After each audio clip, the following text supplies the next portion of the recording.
दीदी भैया देखिए हमारे यूट्यूब चैनल पर जा रहा बहुत प्यारा चुटकुला नाच गीत आप लोग देखिए, लाइक शेयर सब्सक्राइब के साथ साथ सपोर्ट करिए और ज़्यादा से ज़्यादा शेयर करिए। आप लोग देखिए पूरा देखेंगे तब समझ में आएगा, नहीं तो समझ में नहीं आएगा। अब बहुत प्यारा गीत आप लोग सपोर्ट करिएगा और आगे बढ़ाइएगा, अपना प्यार दुलार दीजिएगा। कमेंट बॉक्स में बताइएगा गीत आप लोग का कैसा लगा। बहुत सुंदर चुटकुला गीत है। चुटकुला गीत है, चुटकुला नाच गीत हम लेके आए ही नहीं। अब नहीं लेकर आए, लेकर आएंगे। स्कूलवा में बलमा दुबर भइलना, स्कूलवा में बलमा दुबर भइलना, दुबर भइलना, दुबर भइलना, स्कूलवा में बलमा दुबर भइलना, स्कूलवा में बलमा दुबर भइलना, जहु हम जनती दुबर भइला बलमा, जहु हम जनती दुबर भइला बलमा, बनई धरतीना हो बनई धरतीना, सड़क बीच जेवनवा बनई धरतीना हो सड़क धरतीना, हो सड़क बीच जेवनवा बनई धरतीना,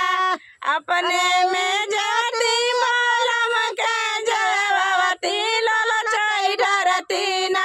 ललचाई धरतीना, हम लहुरा देवर ललचाई धरतीना, हम लहुरा देवर ललचाई धरतीना, दुबारा गइलना,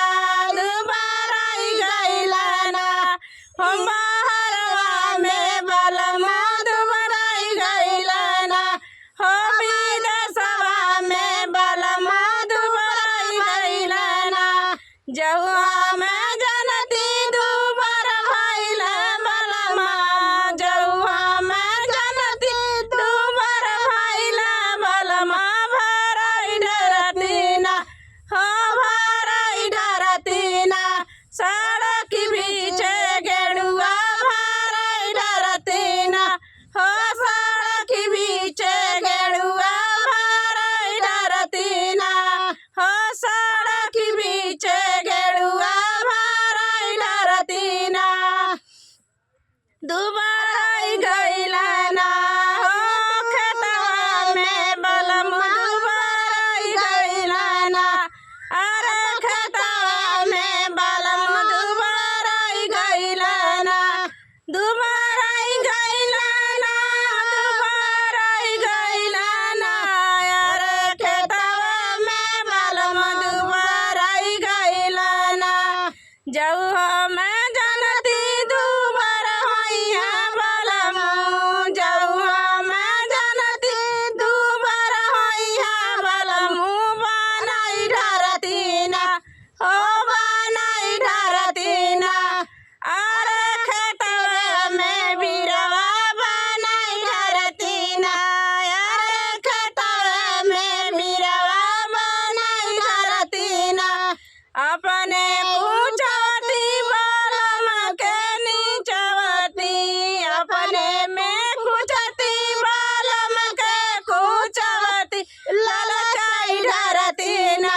ललचाई धरतीना, अरे लहुरा देवर ललचाई धरतीना, अरे लहुरा देवर ललचाई धरतीना, अरे सजना पेवरवा ललचाई धरतीना,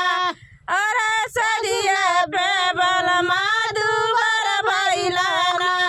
अरे सजिया पे बलमा दुबर भइलना, जहुआ में जनती दुबर भइला बलमा, लगाई धरतीना